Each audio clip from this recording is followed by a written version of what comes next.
오늘 본문 말씀을 제가 봉독해 드리겠습니다. 마가복음 5장 25절부터 34절에 있는 말씀입니다.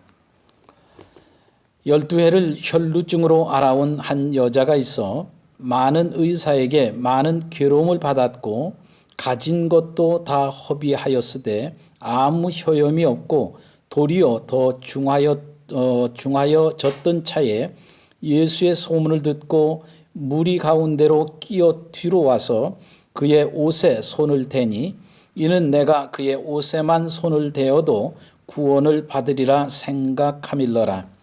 이에 그의 혈루 근원이 곧 마름에 병이 나은 줄을 몸에 깨달으니라.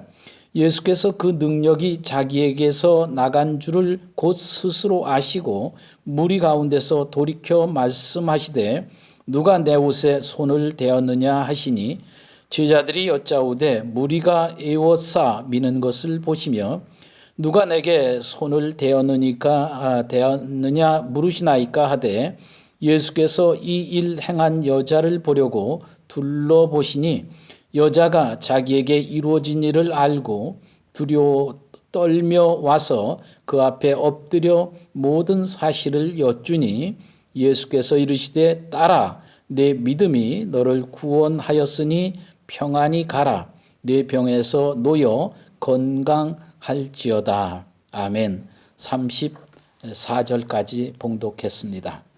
한번 기도할까요?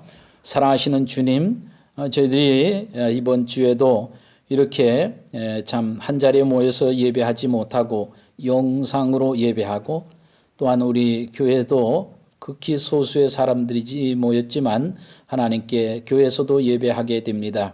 교회는 철저하게 질병관리본부에서 정해진 수칙 5가지를 잘 지키고 또 가정에서 예배하는 처소에도 우리 하나님이 함께하여 주셔서 이 예배 시간이 하나님께 영광이요 우리에게 큰 축복의 시간이 되게 하여 주옵소서. 우리 주 예수님의 이름으로 기도하옵나이다. 아멘. 아멘. 오늘 이 본문을 가지고 주님의 옷자락을 잡은 여인 이렇게 제목으로 함께 은혜를 나누고자 합니다. 저는 어린 시절 아주 산촌에서 자랐습니다. 요즘에는 시골에도 농촌에도 언제나 과일이 풍성합니다. 그러나 저는 제가 살던 그 시절에는 과일나무가 우리 집에 한 그루, 동네 이장집에 한 그루, 이렇게 2그루의 자두나무밖에 없었습니다.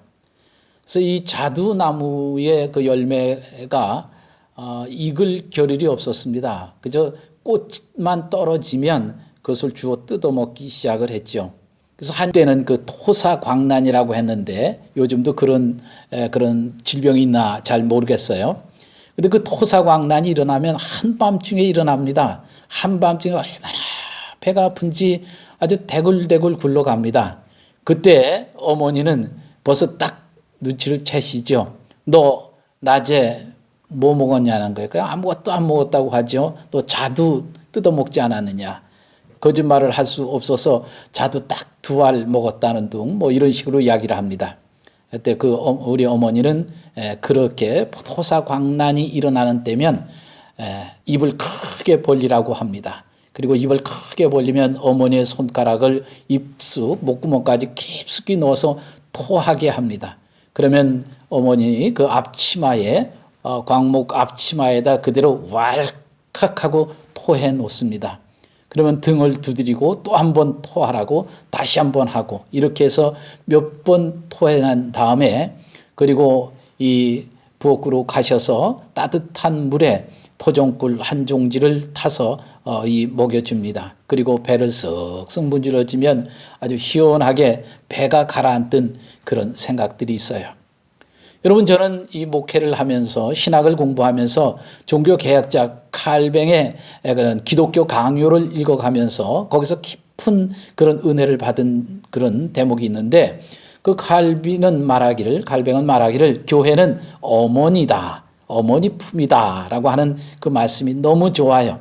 그래서 저는 이 교회를 어머니 어머니 품, 이 말씀 보면 사도 바울도 그랬습니다. 데살로니가 교인들에게 내가 유모가 자식을 기름같이 양육함같이 아비가 자식을 기름같이 그렇게 양육했다 이렇게 말씀하고 있습니다. 여러분 그렇죠. 교회는 성도들에게 있어서 어머니 품입니다. 아버지 집이죠. 여러분 세상 사람들은 몰라요. 왜 성도들이 그렇게 교회에 모이려고 하고 그렇게 예배하려고 하는지 성도들은 잘 모릅니다. 성령 안에서 거듭난 하나님의 자녀들, 다시 말하면 성령으로 낳아주신 하나님의 자녀들은 하나님을 향해서 그냥 하나님이라 부르지 않고 아버지라고 부릅니다. 그래서 교회는 아버지 집이요 어머니 품이기 때문에 교회를 그렇게 귀히 여기고 사랑하게 되는 것이죠. 여러분 시편 기자도 말합니다. 시편 기자는 시편 84편 1절에 말씀하기를 만군의 여호와여 주의 장막이 어찌 그리 사랑스러운지요. 나의 왕 나의 하나님 만군의 여호와여 주의 제단에서 참새도 제 집을 얻고 제비도 새끼둘 보금자리를 얻었나이다. 주의 집에 사는 자들은 복이 있나이다. 이렇게 고백을 하고 있습니다. 그렇습니다. 세상에서 힘들면 성도는 아버지 집을 찾습니다. 하나님의 자녀들이기 때문입니다. 성도가 어디 가서 위로를 받습니까? 어디 와서 정말 삶을 정말 내려놓고 쉼을 얻습니까? 내 집은 만민이 기도하는 집이라고 성경이 말씀하고 있습니다.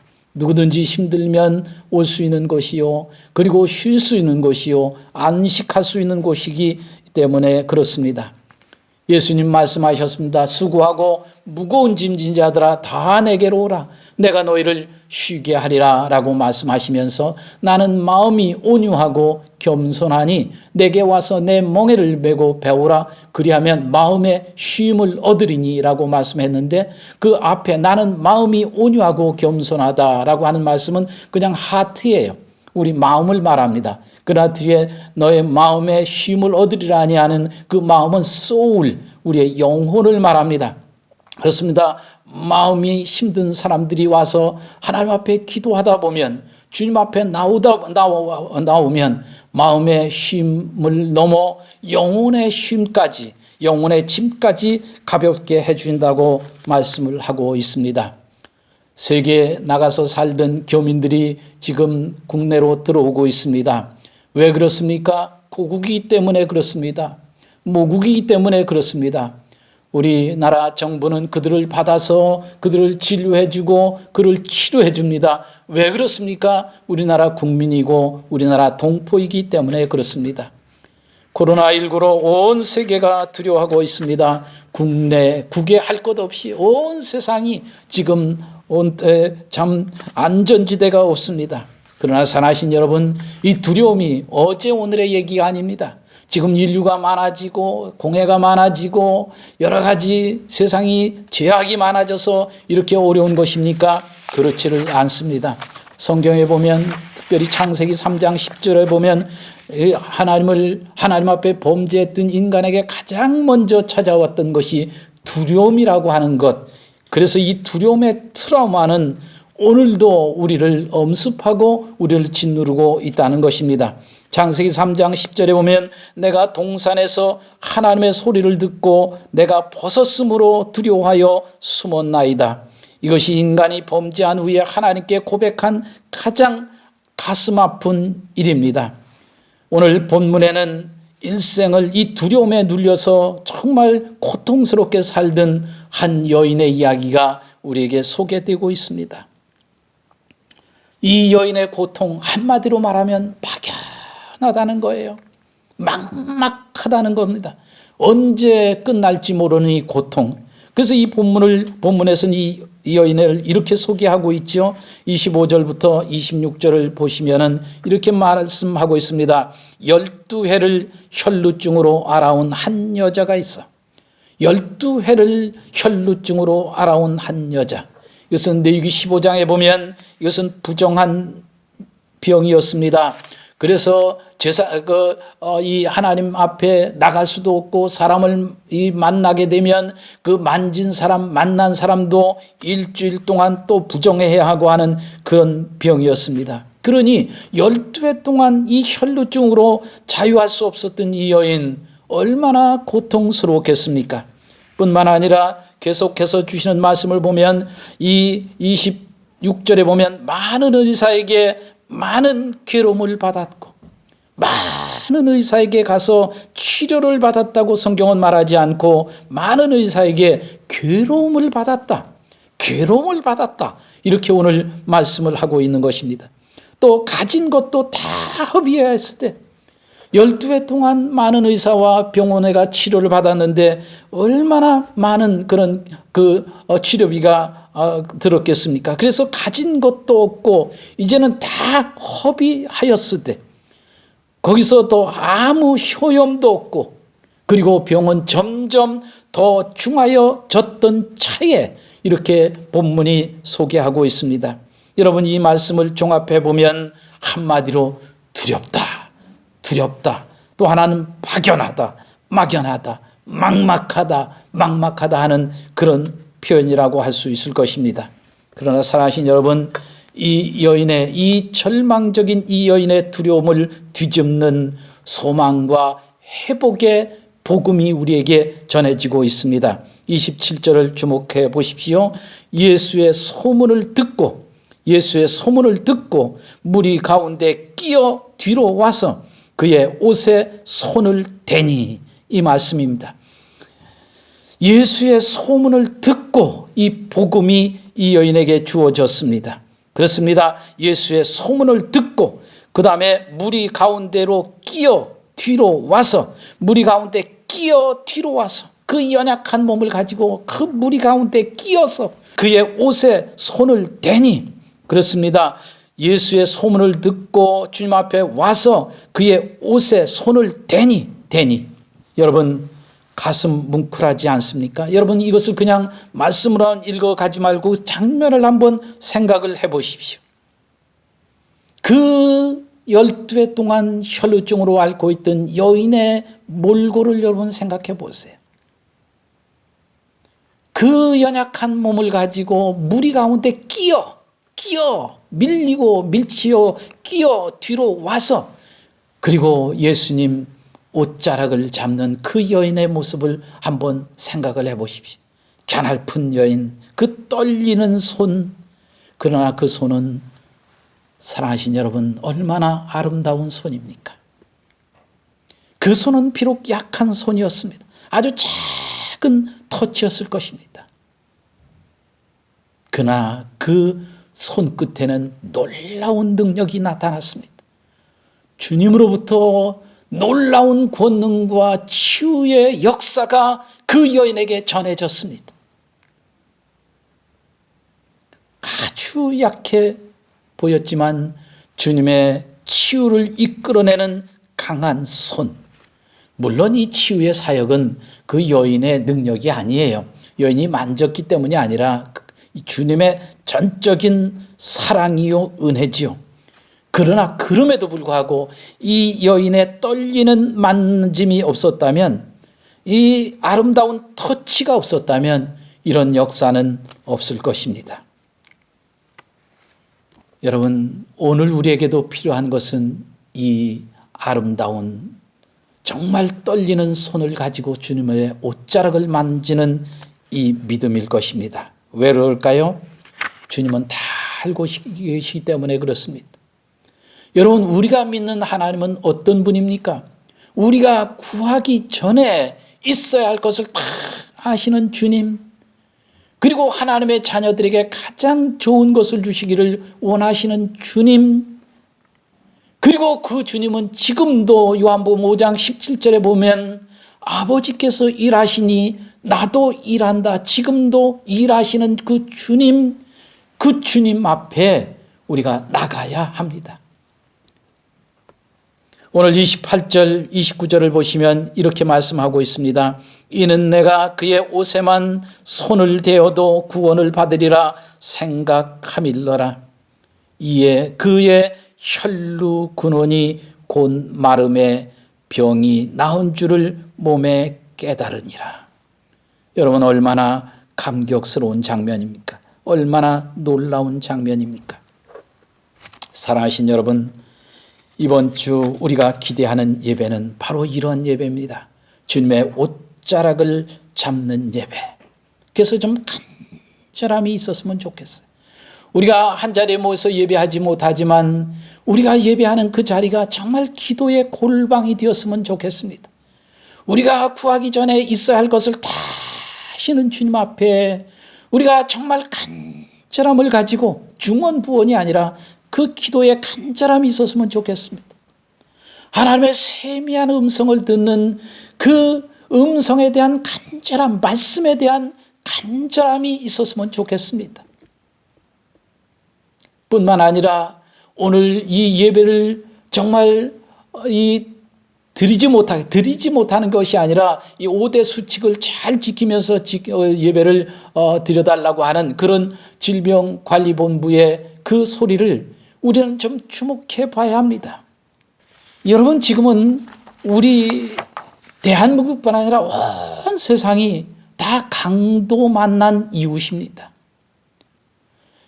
예배가 자유롭지 못한 이 상황 속에서 하나님이 주시는 메시지는 뭘까요? 저는 이번 주일을 준비하면서 깊이 하나님 앞에 이 메시지를 받으려고 기도했습니다. 그때 하나님의 음성은 그거였습니다.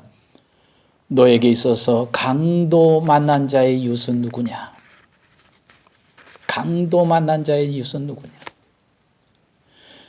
여러분, 여리고에 강도 만난 사람 거반 다 죽게 되었는데 그 사람을 그냥 보고 관심 없이 지나가는 뇌인, 그리고 예배를 드려야 하기 때문에 제사를 집례해야 되기 때문에 그를 피해서 저만큼 우에서 가는 제사장, 그 제사장들을 향해서 강도 만난 자의 이웃이 뭐라고 이야기하겠습니까? 무서워요, 두려워요, 살고 싶어요, 좀 도와주세요. 이 소리가 들리지 않습니까? 뇌인 교인들이요, 제사장, 성도들이요, 무섭습니다, 두렵습니다, 우리를 좀 도와주십시오. 예배에 집중하는 그 예배 가운데 우리를 위해서 기도해 주십시오. 우리를 위해서 도와주십시오. 우리는 이 세상에서 두려워하는 소리를 들을 수 있어야 합니다. 무서워하는 소리를 들을 수 있어야 합니다. 사랑하신 여러분, 성령 충만이 무엇입니까? 한 랍비가 제자에게 물었습니다. 새벽은 언제부터 새벽이라고 생각하느냐? 그때 제자가 말합니다. 선생님, 새벽은 창문을 열고 저 마침 바라봤을 때 가로수가 보이기 시작할 때문에 그 시간부터 새벽이라고 말할 수 있을 것입니다. 그때 또 한 제자가 말합니다. 선생님, 창문을 열고 저 길을 바라봤을 때 지나가는 사람이 보이기 시작하면 그때부터 새벽이라고 말할 수 있을 것입니다. 그때 납비는 말합니다. 아니다. 지나가는 사람이 창문을 열고 바라봤을 때 저 지나가는 사람이 내 이웃으로 보이면 그때부터 새벽이니라 라고 이야기를 했다는 것이죠. 사랑하신 여러분, 오늘 확진을 받은 사람도 두려워하고 확진을 받지 않은 사람도 다 두려워하는 사람, 너나 할 것 없이 우리는 강도 만난 자의 이웃입니다. 우리는 예배 가운데 정말 그들의 소리를 깊이 들으며 함께 고민하고 함께 치유를 위해서 겸손한 마음으로 하나님 앞에 예배하는 그런 자리가 되어야 하고, 그런 예배를 통해서 하나님이 영광을 받으시고 우리에게 놀라운 회복을 안겨주실 줄로 믿습니다. 기도하겠습니다. 하나님 아버지, 고맙습니다. 오늘 저희들이 또 이렇게 교회 한 자리에 모여 예배하지는 못하지만 예배드리는 처소마다 우리 주의 거룩한 영이 함께하여 주셔서 하나님 아버지, 성도들, 특별히 교회를 그리워하고 성전을 그리워하는 주의 성도들을 위로하여 주시옵소서. 그들 심령마다 찾아가셔서 정말 하나님의 그 거룩한 영으로 말씀하여 주시고 만나 주시는 역사가 있게 하여 주시옵소서. 뿐만 아니라 예배하는 우리 심령 속에 정말 예수님의 옷자락만 만져도 나을 것이라고 하는 그 간절한 마음을 가지고 나왔던 그 여인처럼 우리에게도 이 간절함이 있게 하여 주옵소서. 뿐만 아니라 예배를 우리가 참 집중해서 드리지 못하도록 이렇게 우리에게 참 경고 사인을 보내는 세상을 향해서 우리는 원망하고 탓할 것이 아니라 우리는 그들의 소리를 정말 겸손히 들으면서 그 속에 담겨져 있는 메시지를 듣게 하여 주옵소서. 우리는 그동안 뇌인과 같은 예배, 제사장 같은 예배는 드리지 그런 예배가 아니었는가를 우리 깊이 성찰하면서 강도 만난 이웃들의 정말 무서워요, 두려워요, 정말 도와주세요 하는 소리를 외면하고 살지는 않았는가, 우리 깊이 반성하며 성찰하는 예배가 되게 하여 주옵소서. 사랑하신 주님, 전능하신 주님, 하나님 아버지 진노 중에라도 긍휼을 베풀어 주옵소서. 하나님 아버지 그리하여 이 땅에 코로나19로 정말 고통을 겪고 있는, 온통 두려움을 당하고 있는 강도 만난 자들의 그 소리를, 그 아버지며 두려워하는 소리에 귀를 기울이시고 그들을 치유하여 주시고 이 코로나19 이 바이러스가 빨리 소멸되게 하시고 완전히 소멸되게 하여 주셔서 이 땅에 진정한 하나님의 나라, 진정한 하나님이 통치하시는 아름다운 세계를 우리가 정말 경험할 수 있도록 주님 도와 주시옵소서. 무엇보다도 이를 위해서 일선에서 수고하는 모든 분들의 수고와 그리고 그들의 애씀이 결코 헛되지 아니하게 하시고 그들을 통해서 정말 놀랍게 하나님이 함께 하시고 하나님이 역사하시는 것을 경험케 하여 주시옵소서. 하나님 아버지, 우리 성도들이 처한 모든 환경 속에서 우리 하나님 함께하여 주시고 의기소침해지지 말게 하시고 정말 옷자락, 예수님의 옷자락을 잡는 그런 심정을 가지고 이 나라와 민족과 이웃을 위해서 더 많이 간절히 기도하는 우리 성도들 될 때에 우리의 믿음도 아름다워질 것이고 성령의 은혜도 충만해지게 하여 주셔서 아버지며 세상을 보는 영적인 눈이 밝아지는 우리 성도들 다 되도록 주님 축복하여 주시옵소서. 우리 주 예수 그리스도 이름으로 간절히 기도하옵나이다. 아멘. 광고 사항은 우리 지난주처럼 그렇게 보내드린 주보를 참고하셔서 그 수칙을 잘 지키시고 한 주간도 믿음 안에서 승리하는 그런 여러분들 되시기 바라고 원하기는 이제 4월 6일 이렇게 정부에서는 개학을 계획하고 있는데 그 계약, 그 계획이 차질 없이 잘 진행이 되면 교회들도 모여서 예배하는데 어려움이 없지 않을까 이렇게 기대를 합니다. 아무쪼록 여러분들이 함께 기도해 주셔서 이런 모든 일들을 통해서 참 하나님의 선한 뜻이 아름답게 이루어질 수 있도록 그렇게 해 주시기를 바랍니다. 대단히 고맙습니다. 한 주간 승리하십시오.